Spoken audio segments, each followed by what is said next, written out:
might get us to provide a bit of a perspective first up on some of the questions, on the Zeting's questions initially about how worried, what do you think the impact is, do you think Australia's well prepared, and just sort of, you know, under that sort of umbrella of thoughts, and you can go whichever way you like, is there one thing you would like to see change that may be beyond your control at this point, obviously, because otherwise you change it, that you think we ought to push and focus on? I think Jan alluded to education. John, you talked about leadership and caring about people, as did Richard. So I'm interested in just your general reactions and to those Zeting's questions and what's on your mind in terms of what troubles you perhaps or should change. Yeah, well, I'm not...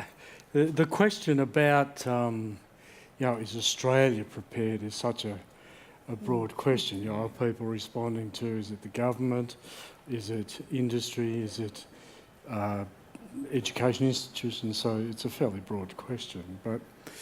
But from my perspective, and I'm trying to, what I said earlier was leadership, and I don't necessarily mean leadership in government, but it should be there too.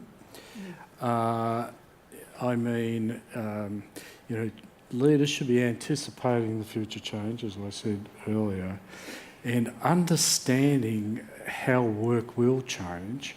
And then, because if you don't understand it, you know, then you are not going to engage your people. And like James was saying, the nature of work will change. We won't have, in my view, these big, large organisations that we have today. We will have smaller organisations, and I think about, you know, what we've done down at Deakin with carbon fibre and spurned off a company called Carbon Revolution and so on. They're smaller, advanced manufacturing organisations, and they have created jobs. But it's not a Ford, and it's not a Toyota. It's so we will hopefully get a lot of smaller organisations and the so-called gig economy, which you were really speaking about. People will move around in their roles. One thing you said struck a chord with me because. And we're probably a little bit ahead of our time at Deakin in this regard. We've started, you know, digital credentialing, which is about recognising that if you do a degree at a university today, it's probably out of date, if you're lucky, 3 years out. And people will move around and learn new skills in different locations, organisations. There'll be different types of projects. There'll be, and so, and they will learn. So they'll continuously learn, and we often use that terminology, and we do as we, hopefully, we're all continuously learning, and this credentialing is about recognising that you actually do, and it's a process of peer testing, and there is an assessment. So you just can't write into the university and say, well, I did this at Joe's, you know, whatever, carbon fibre factory, and so I want this credentialing. It's tested and so on. But it is recognising that learning beyond university, as we all do, you ought to get a credential for it. We put on CVs, but you know, we put lots of things on CVs. To actually have a credentialing is important. And why am I talking about this? It's just another way, because work changes and you learn differently, to be recognised for that learning. And I think that's important because we won't stay in jobs. I mean, I was at Telstra 45 years. How many people are going to be in a job for 45 years? None, probably, right? Yeah, interesting. Richard, your thoughts? On what can we change? Well, that's one of the themes that I'd pick up as well, which is diffusing, the so-called diffusion of technology. So, you know, Carbon Revolution and Deakin Centre down at Warren Ponds, and advanced manufacturing out at CSIRO in Mulgrave, or Clayton, sorry. These are all examples of centres of excellence in technology where there are really powerful technologies and people with great skill in using them.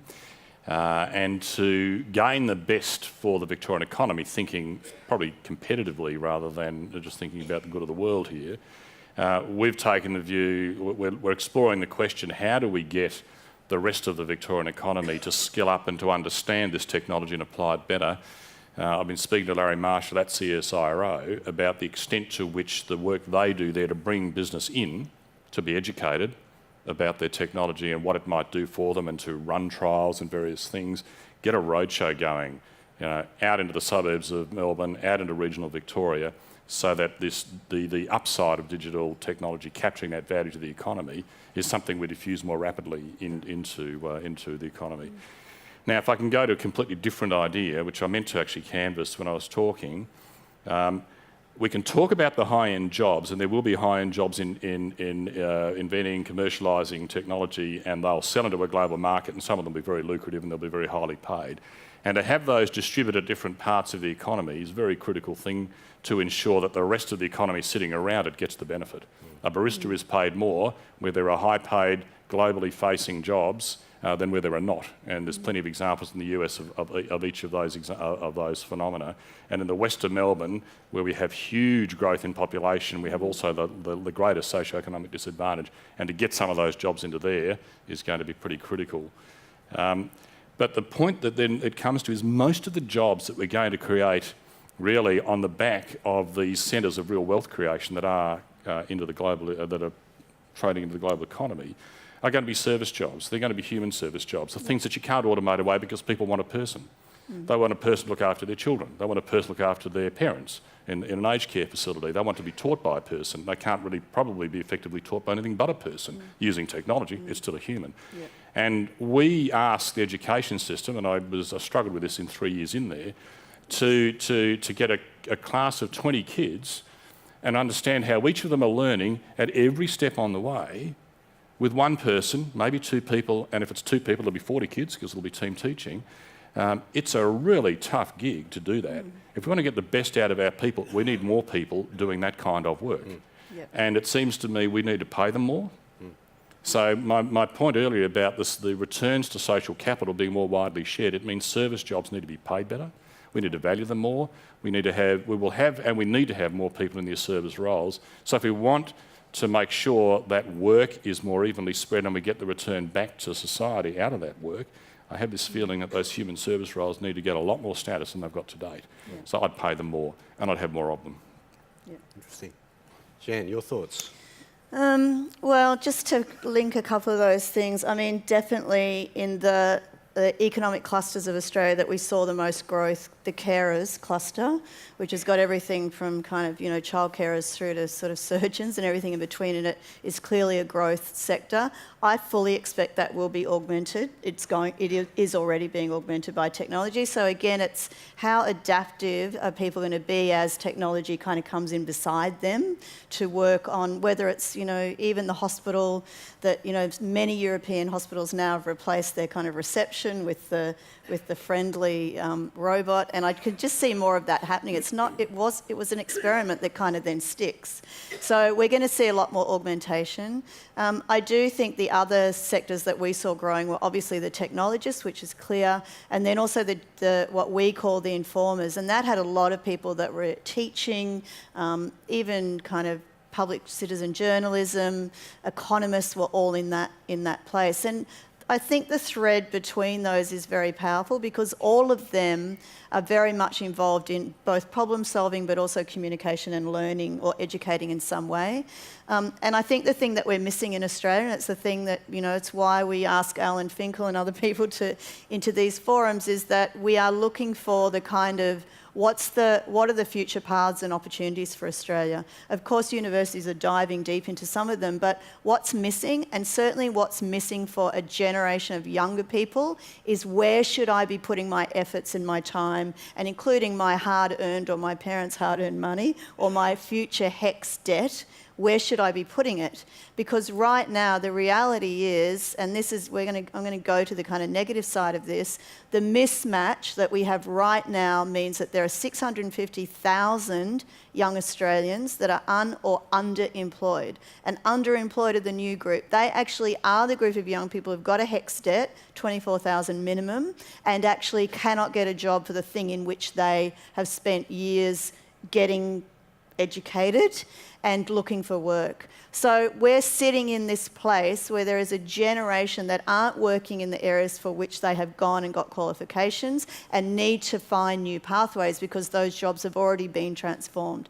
Now, it's not that anybody should not be a lawyer or a journalist if they really want to be, but I think actually understanding that 1 in 100 lawyers is only ever going to actually work in a law firm in the future, and it could be less, means that... Probably enough, really. It's probably, yes, that's right. But it actually means that and this is why we went to skills and capabilities, what do you have as a lawyer? As a lawyer, you have fantastic critical thinking and problem-solving skills, which are needed in many, many parts of the economy. And this is the difference.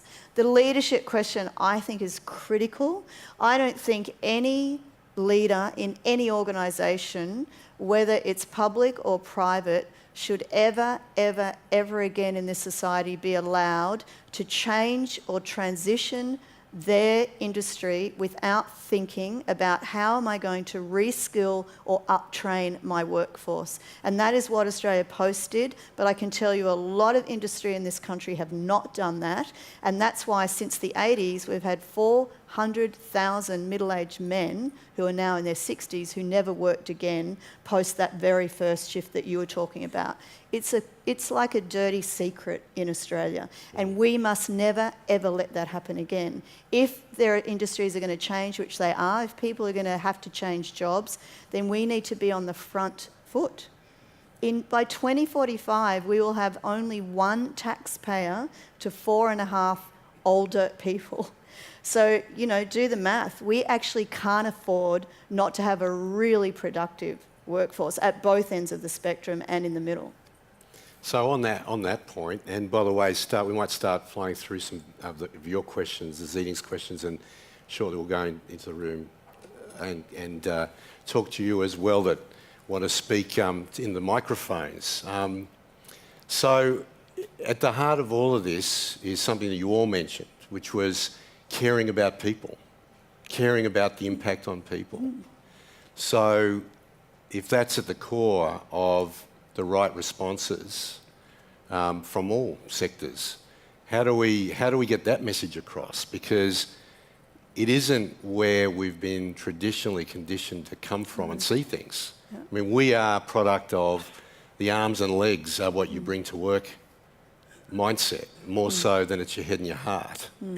So I'm interested in how we shift mindsets, because unless we do really genuinely care about people and the consequences of what's happening, it could be very messy. Yep. So I'm not. How do we fix this? I mean, well, I'm not sure it's easy to prescribe that. I think that the things that governments can do to regulate in favour of that sort of thing, and government certainly provides services when industries go bust, and we are doing a lot of that. It's core business now for my department. But for all that, I think this is an ethic. I think this is a discussion that needs to happen, and I would call it in a way the newest form of public-private partnership. This is where government and business needs to team up together to help young people get into the workforce, to extend the working lives of older people. Don't forget that the workforce participation, that the benefits we'd get to growth by having people able to stay in the workforce for longer, even part-time, doing things they're capable of before exiting too early, I think is pretty important to the economic future. But that means sharing work around more. It also just means taking that perspective between government and business, particularly business that can afford to, and not all can, that this is a joint project, that this is something that we will do in our own way, rather than it being some highly prescribed and formulaic set of obligations. I think take the objective and work out what it means for you. Form the partnerships, form the plans, innovate, keep getting new products and services, and whether it's carbon fibre or whether it's advanced manufacturing or anything else, keep working on that, but also think of that other side of life. so that your workforce and indeed your customer base are taken along in the journey in a way that we all benefit from. And I don't think, as I say, it's so complex a question, impossible to program it, but it's got to become a mindset. That mindset will come out of people talking about it and ultimately informally agreeing. That's what we're on about. Yeah, it's a great thought, is it? You know, Yeah, other no, thoughts? I think, to Jan's point, you know, you have to recognise first there is a problem. And like I said right from the start, we need to be creative about solving the problem or problems. And, you know, good leaders have got to encourage creativity as well, right? So we can't all sit around and say, yeah, there's a problem, and I hope somebody else is going to solve it. You know, so, you know, listening to you again about, you know, where we are, we're pumping out all these degrees and they're underemployed or not employed at all. And I've had the experience. I've been down in Geelong to do graduation ceremonies, and as these thousands of people walk across the stage picking up their degrees, I can't help but think, geez, I hope you're going to get a job. Yeah. And so it comes back to, if that's the case, if that's the problem, and I'm not disbelieving you, the facts are the facts, then we have to do something about it. We're not teaching properly. We're not preparing them properly. I asked employers, right, when I first went to Deakin as Chancellor, I got a lot of employers together and I said, are our graduates job ready? Universally, the answer was no. Yeah. So, what? Well, hang on a minute. What the hell are we doing here? Brave, sort of thing, you know. So, and we've modified courses and programs to pick up some of the things that you've said. Employers, not the bilingual, by the way, but I hadn't heard that one. But recognition of the problem and then putting creative minds to how you solve it. And as you say, it starts with the education. Because we can't do this to, I call them kids, but they're all probably 25, 26 or so. Get them to go to university, build them up with debt, and, well, sorry, it was the wrong degree. Yeah. But John, it's not a case of saying education system, do your stuff better. That's where it starts, I think. And it starts increasingly between business and education, working out what that child needs. Yep. If business doesn't take more of a role, and employers, that includes me, by the way, more of a role in education. Education is kind of pumping kids out with some vague idea. Yeah. And indeed, it's a choice-driven system, as you well know. It's young people saying, I want to do this, rather than university saying. So I think that's the kind of partnership I mean. You're right. It certainly is a partnership. And you know, what was disappointing to me was we hadn't asked the employers.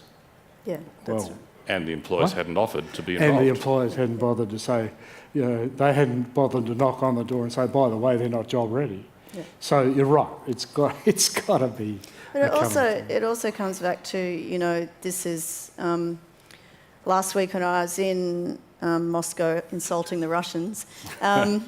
It was for the Global Education Leaders Summit, and I was there presenting our work, which was a great, you know, fantastic opportunity. But interesting, the global conversation, 20 jurisdictions there around the world, and very much this conversation that starts with, and what's fantastic, by the way, is this is now a global conversation. This isn't just happening in pockets. Like, everyone in the world is talking about what is the purpose of education? What is the future of learning? Not just education, but learning. So one of the things we've got to do really quickly is understand or create really porous boundaries between what we've traditionally seen as really separate silos, like you go to school, you go to university, you go to work. So those boundaries become much more porous when you think about continuous learning. Yeah. And also they start really early because the data's in. Like, what happens by the time or when you're 3 actually really matters for your future. So that's the one thing, is thinking about what the future of learning is. And then we need to think about it actually as the 19th and 20th century version of education was just supply and demand. Produce a teacher, produce a student, put them together, put a wall around them, you know, prisoners of the system, and then chuck them out. Now, actually, there's a very deep and sophisticated ecosystem in education, and that's powerful. But that ecosystem is more than industry and providers and students. It's now parents are very vitally interested, and it's now tech providers. And so This is very, very important that we understand that we're in this deep ecosystem, because I suspect a lot of people in this room are actually providers and supporters. We haven't articulated that ecosystem very well. We haven't said what the role of it. We haven't really put the learner in the centre. But that's part of the opportunity in the future. Okay, great. Thank you. Questions? Got opportunities for you to make a comment, challenge the panel. Any questions? It's getting late in the day. Come on. They're there. Here we go, over here. Thank you. Hi there, my name's Daryl Sedgrove. I'm from Australia Post. And Do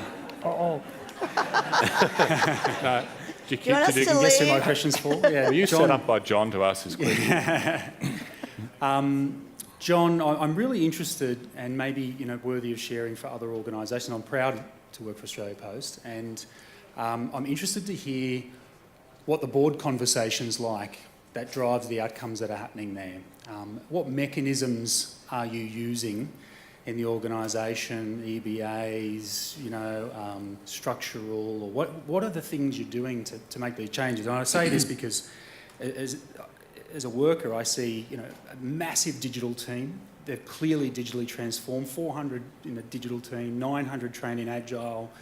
I'm seeing a zero gender pay gap in addition to saving postie jobs, and you employ me to try and save other frontline jobs with our post offices and create new services. So I'm just fascinated how Australia Post has ended up like this, and what are the things that other organisations can learn from the leadership level about how to create such an environment.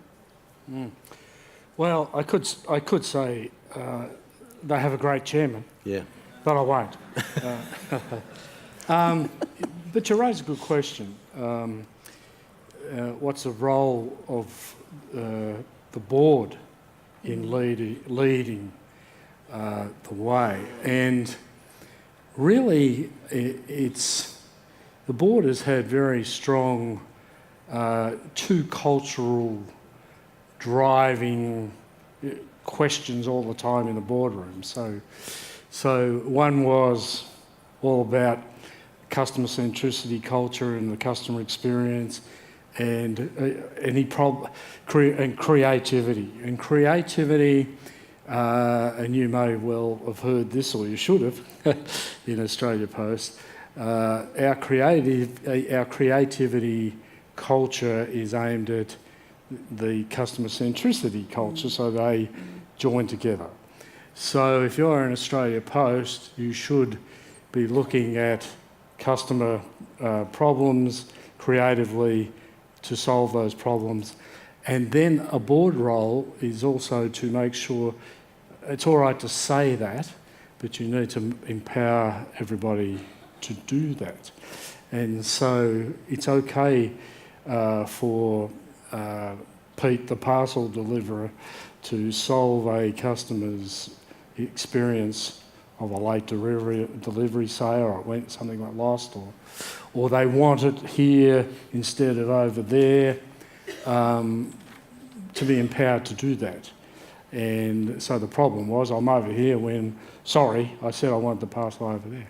So, but that has come from the board, and quite frankly, I've driven it as the chair.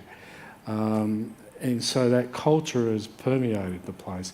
With respect to the 400, I think there are, digital literate people, we also recognise that, I always talk about at the board level and within the organisation, we have to be digital outside and digital inside. And so that team is doing both. So how do we move from being a very physical delivery company to a more digital engagement with our customers? And hopefully there'll always be a product to deliver, or somebody will buy a physical product, but it's the digital engagement of the customer and the digital experience of the customer. So I actually, inside a university, I mentioned you've got to be digital inside as well. We always do surveys of students and about their satisfaction, and thankfully it's quite high at Deakin, but always the online experience is a little bit less. And so you've got to work harder at getting the digital experience right. So we're trying to do that in post as well. But I'll take your name and pay you later. Hey, John, yeah, in a way, though, what you're talking about is a very deliberate effort. And we're talking about changes here that are very, very significant on a whole range of fronts. The question is, how deliberate does Australia's effort have to be to achieve and overcome or to take advantage of the opportunities as well as deal with the issues? How deliberate? And, you know, my take on our view of industrial relations is it's still very, very traditional industrial relations, and that we don't have, in a sense, a progressive enough conversation in this country about the future of work and the future of education, because ultimately education and industry need to be more integrated than ever before. And in fact, when I look back at where I started out in the tech industry, IBM basically invested in 2 years of training for me. Yes. And they didn't care what degree you came out of university with. If you'd got a degree, you're in, basically, because I said you started something, you finished it, you showed you could learn. So that's a long time ago now. And that sort of ethos in the tech industry is not as strong now as it was back then when there weren't lots of people on the street you could hire. But how deliberate does Australia have to be in this, and where do we go in terms of driving this nationally and across sectors? Very deliberate. Very. So Yeah. if you And how think deliberate about, are we today then? Where are we today? I think that thinking from the point of view of 50%. government, we're at the outset. There's no kind of national consensus as to the way forward, I think it's fair to say. But I think about the job that we've got of making Melbourne function as it grows to perhaps, certainly to outgrow Sydney by 2030 something. Them spiting words. Pardon? Them spiting words. I'm not saying that as a bragging right. I'm just saying we're adding 140,000, 20,000, 50,000, depending on which number you sign up to per year. Yeah. And the projections we're making of congestion in Melbourne, just taking that one problem alone, are so great that without technology to change the way road space is used, to change vehicle technology, to make sure public transport is actually more forensically useful to people who are immobile, and at the same time to use big data analytics to give people much clearer travel choices that will make their journeys more effective, and therefore also freight delivery much more effective. We have to be purposeful. And we're embarking on that planning work now. And I would have thought that in various areas of government activity alone, just forgetting briefly about how the private sector is going to thrive in this country in a global economy, we've got a huge amount of very purposeful work to do. Another example would be re-engineering the energy system. It will be totally rebuilt on the supply side, significantly on the way energy is used. That's got to be very deliberate, and we're in the throes of a difficult conversation about how to do that. So the need for purpose is enormous. The progress towards purpose is beginning. Okay. I think that I think two things, and I always think of sort of top down, bottom up. I definitely think we need to share and describe, and I've been very inspired by other countries who've actually done this, so we know it can be done, which is articulate a kind of a vision. So where do we want to be in the next 10, 25 years? 25 years is kind of a generation, right? That's the traditional sense of that. So where do we want to be, and what's the path, and what's the roadmap to get there, and can we all get on that? Can we agree? And that's just a very powerful thing. And I saw that, Singapore did that, Hong Kong did that with education, and a generation later, they produced a very different kind of student out of their system, all their systems, not just one system. So that piece is very, very important. We have an innovation agenda, supposedly. It's out for consultation. It's got 5 pillars. It's okay. Is it enough? Does it go far enough, fast enough, hard enough for what is coming at us? Possibly not. And then I actually think of the ground up. And I want to give you 3 examples about why I think we need to change who's in the conversation. So I obviously work with young people every day. And there are 3 things that have struck me. Number 1, I've met young people, the ubiquitous year 9er. So this is a 14-year-old, often a 14-year-old boy, the most difficult, the unteachable. And yet I watched in the last 2 years a program come up out of Brisbane where after school, not in school but after school for an entire semester, year 9s were offered the opportunity to set up a social enterprise. By that I mean set up an enterprise or a project that would address an issue in their community, something that they cared about. In one school, 300 year nines. There were only 600 across the cohort. 300 year nines ran at the opportunity after school to spend a semester working on a social enterprise about an issue or something that they cared about. Phenomenal, absolutely phenomenal result.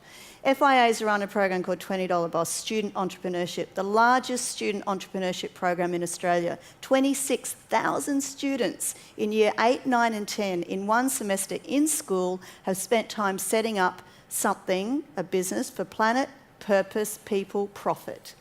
The new business of the 21st century that hits all those things. Mostly they pool a $20 that they get to set that up and they work in teams, hustlers, hipsters, hackers. They run at it. They learn all the skills across 5 subjects in that one semester by doing something immersive that is so far from chalk and talk, it's not funny.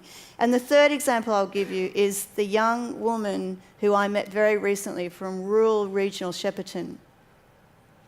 She came for the first time ever, to a tech program. She'd never touched tech, wasn't interested in tech. She's a young woman, it's an issue.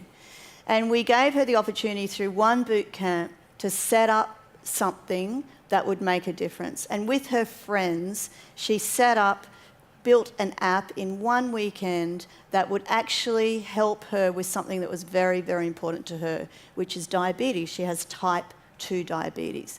Now, type 2 diabetes being managed by anybody, let alone a 15-year-old girl, is very, very tough. But with her 3 friends, using tech, she set up actually a network where all young people could talk to each other, monitor each other, and help each other with their diabetes. Now, the federal government health department has probably thrown hundreds of millions of dollars to that problem. And yet in one weekend, 3 15-year-old girls actually solved it for their cohort. The last example I'll give you is the tradie of the year, because I want to give you this really depth of examples of where young people are and what we have in this country. He's a guy called Jared, he's from WA, he's a Sparky, his dad was a Sparky, his granddad was a Sparky. Jared said to me, Jan, you know what we sit around talking about at the beach? And I said, do I want to know what you sit around talking about at the beach, you and your mates? He said, me and my mates, by the way, to be a Sparky, you've made it when you've got a ute with a surfboard. So tick, by 21 preferably, which is Jared. He said, we sit around in Perth at the beach talking about which companies we will work for based on their green credentials. Now, I promise you his dad and his granddad did not have that conversation. So from the year 9s who want to solve problems about social issues in their community, through Georgie, through to Jared and everybody in between, there is a generation of young people with ideas and inspiration and needing opportunity and needing to dial into this conversation about what does public benefit and purpose mean in the 21st century.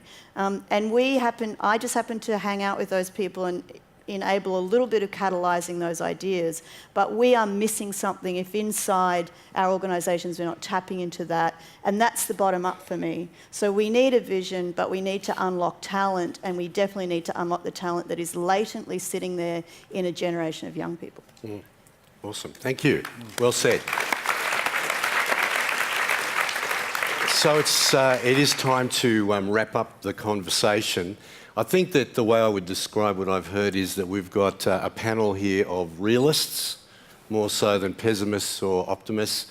But I also think what's really important is the underlying theme about caring about the consequences of this change.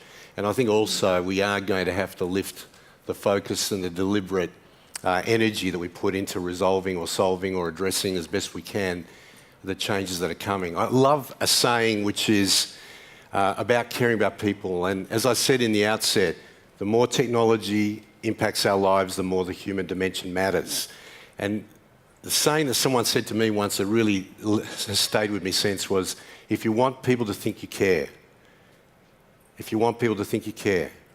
you have to care. And we talk about the nature of our mindsets and our skills and our capabilities. If you genuinely care about people, you're in a good place going forward. If you don't, I'm very concerned for you. So that's, in my view, a summary of what we've had. Please join me in thanking our panel, John, Jan and Richard, thank you very much.